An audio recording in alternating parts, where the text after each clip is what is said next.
Friends, I have to make a quick little video because somebody asked the question, how can they basically they're asking to make a USB stick persistent so that they can use their work laptop to do personal things. And for at least probably half of you, a whole bunch of alarm bells just went off. And I'm going to set the alarm bells off and the rest of you. Okay. Now it's up to you to make the decision. And please, if the person's here right now, and I am not ripping on them. Okay. I am not ripping on you at all. Right. I am not accusing you of anything. I am not telling you you're a bad person. I'm not even saying you're naive. I'm saying that most people don't understand what it means to use a work laptop and a personal laptop or a personal computer. And I want to be very clear about this because it is such a big deal. It could actually change your entire life. In fact, it was the focus of a Silicon Valley episode. I think it was season 3, where the main character logs in and taps on his computer to change a few letters in some of their code that was a part of his personal, startup effort. And ultimately that was detected. And in a court of law, it was the IP for his entire company, his entire in and out algorithm, his compression algorithm was given to the company that for, that owned the computer, the laptop that he used to just dial in and do, or to SSH in and I said dial in. What era is it? And type in those few little letters. And yeah, that's fiction, but it's very much up to you to determine what you think that you're going to, because if you get caught, there's extreme legal precedent that any action, even touching it, but that includes logging in with SSHing from your machine into your own personal machine and doing personal work over there, right? And you might think that they can't know that you're doing that, but they can see your network outbound connections from the machine. They could they're perfectly within their rights to put a key scanner on that machine. They could even activate your camera. In fact, I put tape over mine. That is all their legal right. They can do any of that because it's their property. And if you think that you're going to be able to stick a VM on there and run all that stuff and hide it in an encrypted VM, and they put a keylogger, you're screwed, right? There's a million ways that a company can monitor you and spy on you if you don't want to be caught doing things that are personal, whether it's just writing a blog or a Zettelkasten or updating your SkillStack.io website.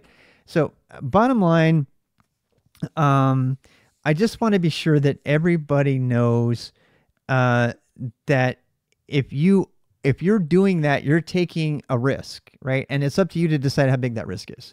For me, I'm comfortable SSHing into my personal machine from my work machine in order to look stuff up on my Zettelkasten, or occasionally to update my blog or to update skillstack.io. Now, I personally am okay with that, and I'm pretty much openly admitting that I do that. And my peers do the same, and they've shared that with me. They regularly will log into another system, and they will do stuff on that other system, and then they'll exit. Sometimes they'll even have 2 separate windows open at the same time, or they'll have a tmux pane and then another tmux pane.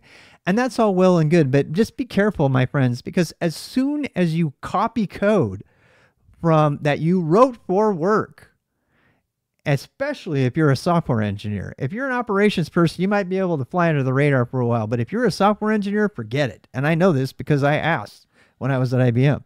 So if you're a software engineer, if you literally copy and paste code from one terminal into another terminal, and that terminal is logged on to another system outside of the enterprise, that's a fireable offense. And you might not think there's anything about that, but I encourage you to go look at what ended up causing Google to lose a lawsuit against Oracle about Java. Go look it up. It's pretty damn disturbing. But there was a guy who was working on the Java team at one point, and he copied, all it was a couple of lines. And because of that, Oracle was able to win a lawsuit against Google, and they eventually had to make it all the way up the chain. It was a big deal. It was a lawsuit that ran over 10 years. And it was Oracle saying that Google could never have possibly implemented their own Java virtual machine in the time that they did, and that they surely must have hacked it or something. If you get into this kind of legal precedent stuff, just, I mean, there's a bunch of other rabbit holes and videos we should make about this, including why you need to be careful not to taint yourself. If you look at the wrong proprietary code, you could possibly limit your job opportunities elsewhere, because now you have seen proprietary code, and there are very strong penalties for even non-disclosure or not, NDA or not, does not matter, non-compete or not, which are illegal in America now, thank God. But all of that stuff doesn't matter. If you have looked at proprietary code and you need to work for another company who's going to make a product that uses some similar proprietary code, you're in a scary legal place. And that's a separate video.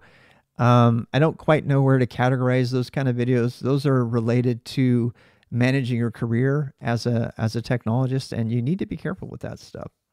So just, you know, my advice to you is to use one computer for work and to use another computer for your other stuff, and just buy like $100 laptop and use that to log in. And if you gotta be careful. I mean, you can't take your personal laptop to your corporate network on site and then use it there. If you're using their network, they still own it. So, I mean, I don't want to be the one that's going to be, you know, in that kind of fight.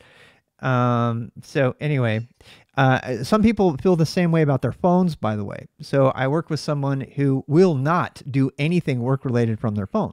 Their phone is their business. I've chosen to take a different position, and our company has the mixture of phones where they'll put, you know, you push a button and everything, it turns into work mode, and then it's out of work mode, right? And then you're putting an immense amount of trust in your corporation if you're going to do that on your own private phone.